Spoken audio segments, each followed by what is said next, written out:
Beth and Mary, over it Byzantine Church, over it Crusade Church, and over it the modern church 19th or 20th century.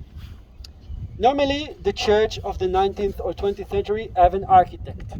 Now, if you need to remember the name of the architect, we have two architects in the Holy Land. One of them is Antonio Barluzzi, and the other one is not Antonio Barluzzi. That's all you need to remember. In every church, always remember Antonio Barluzzi, not Antonio Barluzzi. You don't care if it's someone else. How do you know that? Giovanni Mozio is only one church important. Okay, let's leave him for his only one church. Because Antonio Barluzzi, no, the buildings, and they normally chose those. Yes, Antonio Barluzzi was the architect that normally built a lot of churches in the Holy Land on the end of the 19th and start of the 20th century. No, he was active only in the 20th century, actually. So why is that important? Because this guy actually built most of the churches in the holy place. And you know, we have different streams in architecture, and this guy need to invent somehow a new genre of architecture of the holy places in the Holy Land. So he had two principles that normally he will follow, and remember them because you're going to see a lot of churches by him. This is the first one. First principle, always try to embrace the old churches, the structures around, and combine them in your modern building. Like walls left from Crusade or Byzantine time, try to combine them in your new building. Okay? So we know that this place has a history of heritage. I've not just decided to build it here. Also, if you have walls from Second Temple, of course you'll try to combine them because this is showing us where we are connected to the buildings from Jesus' time. Second principle, try to demonstrate us the story this church is all about, in a way. And you're going to see these two principles inside.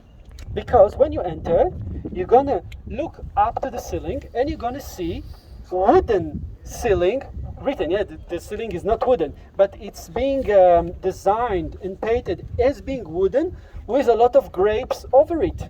Why? Because we are in a summer house, something open, wooden, yeah, not a heavy house, so something really open and light with a lot of grapes, because the village should be Ein Karem, the village of grapes. So you're going to see it on the ceiling. Yeah, you're going to see an ancient well found here being combined inside. It's not a real well, but it's something they try to combine. You're going to see the ancient walls from Crusade times around, and you're going to see paintings showing you the story.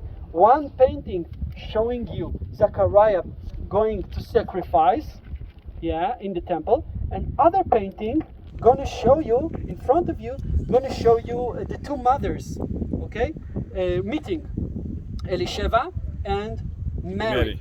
Behind them, you're going to see in one side bread and in one side water, because Jesus is bread and John is water. You're going to understand it after. But remember, the bread and water symbolize the two children still not being born. Okay? This is what you see. When you take a look to your right, you're going to see another painting, and by it you're going to see a spatial stone. After you go out, I explain you what is this spatial stone being shrined and being honored and kissed by pilgrims, and the big beautiful painting by it. Okay? So you can go in. Please be quiet inside. And if you don't know rules, you need to cover your knees when you enter a church. You need to take out your hat to respect, and never get in with weapon.